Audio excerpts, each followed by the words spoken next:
Hello friends, आज हम देखेंगे poem the Iliad written by Homer. इस पोयम में 15,693 लाइन्स हैं और ये पोयम एक वॉर पे बेस्ड है।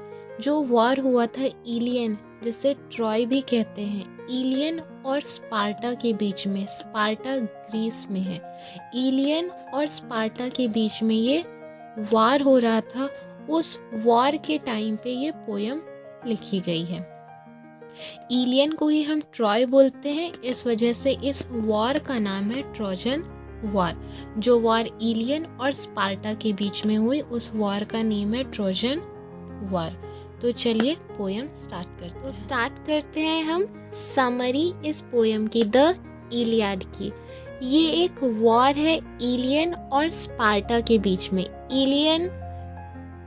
इलियन को ही ट्रॉय कहा गया है और स्पार्टा जो कि ग्रीस में। तो ट्रॉय और स्पार्टा के बीच का ये वॉर है। तो देखते हैं इसके सारे कैरेक्टर्स। इलियन के साइड से प्रियम, ये है यहाँ का किंग, और प्रियम के दो बेटे हैं, पैरिस और हेक्टर। स्पार्टा का किंग कौन है? मेनेलाउस। मेनेलाउस है यहाँ का किंग। और एगामेम्नन मेनेलाउस का है भाई। एगामेम्नन मेनेलाउस का है भाई। और हेलेन, ये है यहाँ की क्वीन। इट मीन्स मेनेलाउस की वाइफ। हेलेन मेनेलाउस की वाइफ है। और ये बहुत ही खूबसूरत थी उस टाइम पे। ये जो पूरी पोयम लिखी गई है, ये पोयम लिखी गई है 8th सेंचुरी BC में। तो इस स्टोरी पे, इस पोयम पे जब हम देखते हैं तो जो हेलेन है ये बहुत ही खूबसूरत है, ये बहुत ही ब्यूटीफुल है।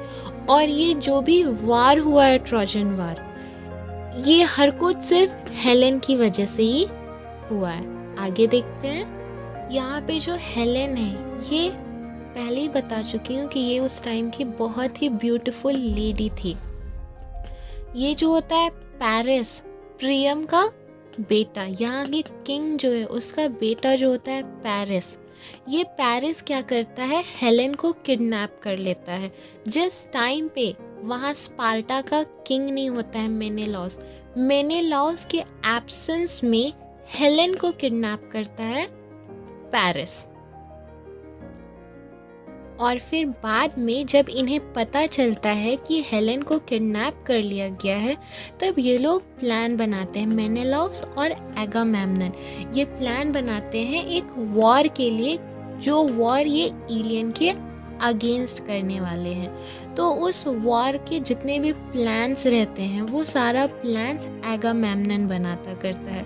तो एगामेम्नन कहता है कि ग्रीस में जितने भी किंग्स हैं, उनके जितने भी पावर्स हैं, वो सारे पावर्स को हम ले करके उसके बाद में हम इलियन पे अटैक करेंगे।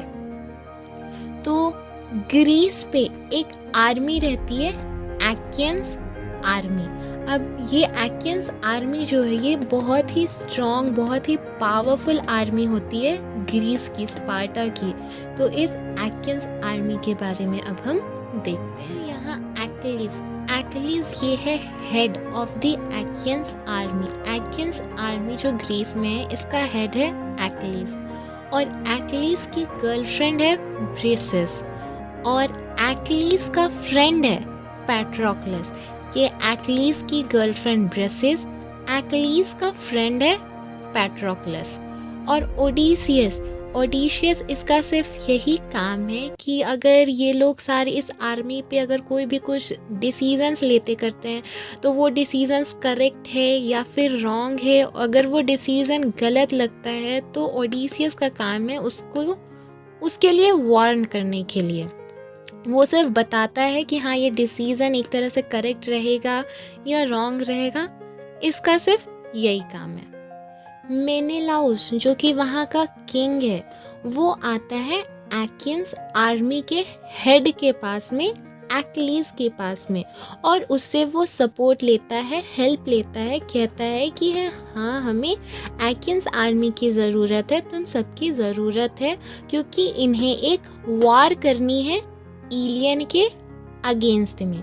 तो एकियंस आर्मी, ये जो एक्लीज हेड रहता है, ये अग्री हो जाता है, ये मान जाता है कि हाँ ठीक है, कोई बात नहीं, हमें वार करनी है, वी आर रेडी।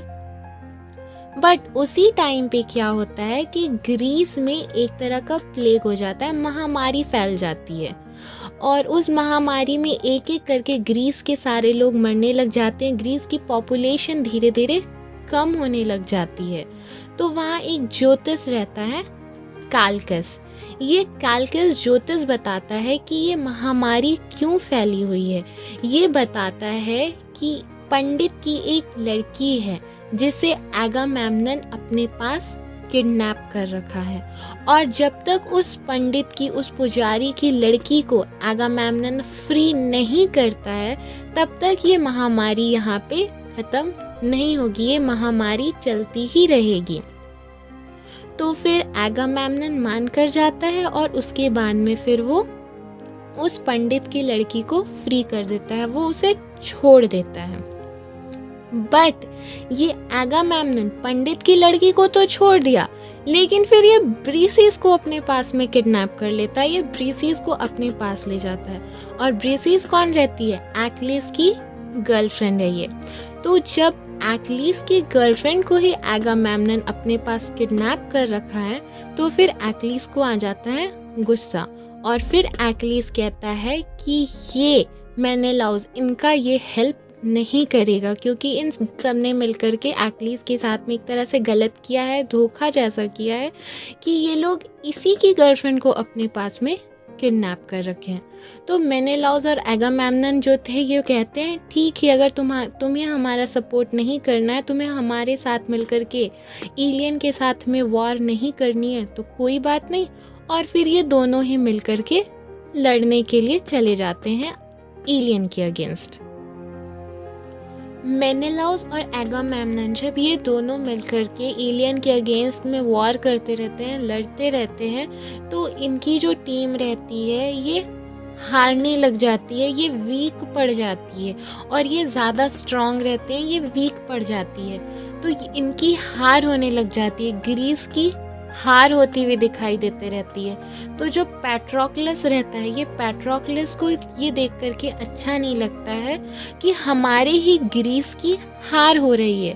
तो पैट्रोक्लस जो एक्लीस का फ्रेंड है, ये पैट्रोक्लस एक्लीस से परमिशन लेता है, उससे कहता है कि एक्लीस हमारी ग्रीस की ही हार हो रही है और इसे ये चीज़ अच्छा नहीं लग रहा है, तो ये जाना चाहता है लड़ाई के लिए। तो एक्लीस कहता है ठीक है, अगर तुम्हें जाना है तो तुम चले जाओ, बट ये खुद नहीं जाएगा।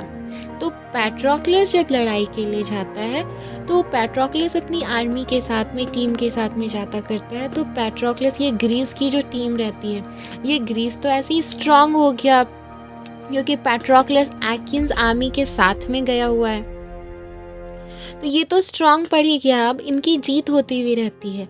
बट उसी टाइम पे क्या होता है, हेक्टर जो है, ये हेक्टर पैट्रोक्लस को मार देता है और उसी वॉर में पैट्रोक्लस की वहीं पे डेथ हो जाती है।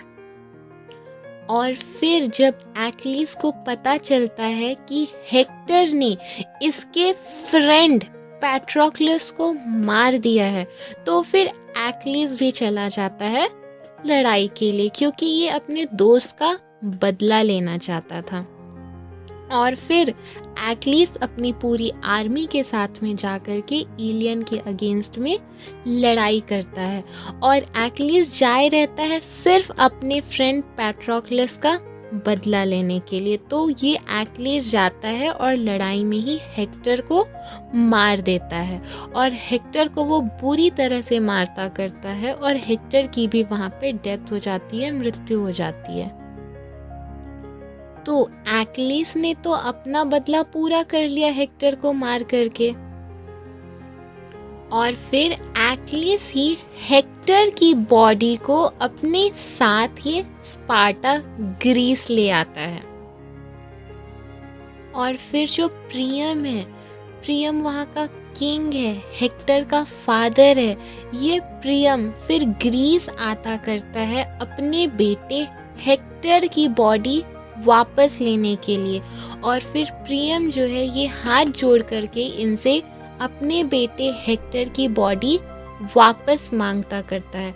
तो इस पोयम में हम कह सकते हैं जिस टाइम पे प्रियम जो किंग है इलियन का, जिस टाइम पे ये हाथ जोड़ता है इन फ्रंट ऑफ ग्रीस, तो ये एक तरह से कह सकते हैं कि इलियन की उसमें हार हो चुकी है, इलियन हार चुका है, ट्रॉय हार चुका है। तभी जो यहाँ का किंग है वो हाथ जोड़ करके, हाथ जोड़ा हुआ दिखाई देता है at the end of the poem. तो इस पोयम पे इतना ही है।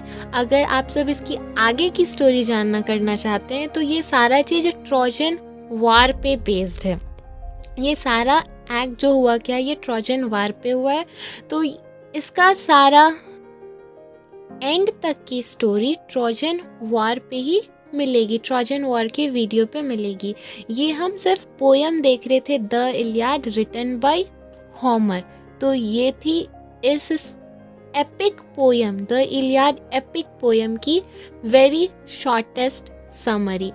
Thank you for watching and I hope आपको ये वीडियो अच्छी लगी हो, समझ आई हो ये short summary. If yes then please do hit like button, comment and subscribe my channel. Thank you for watching. By the time, take care and be connected.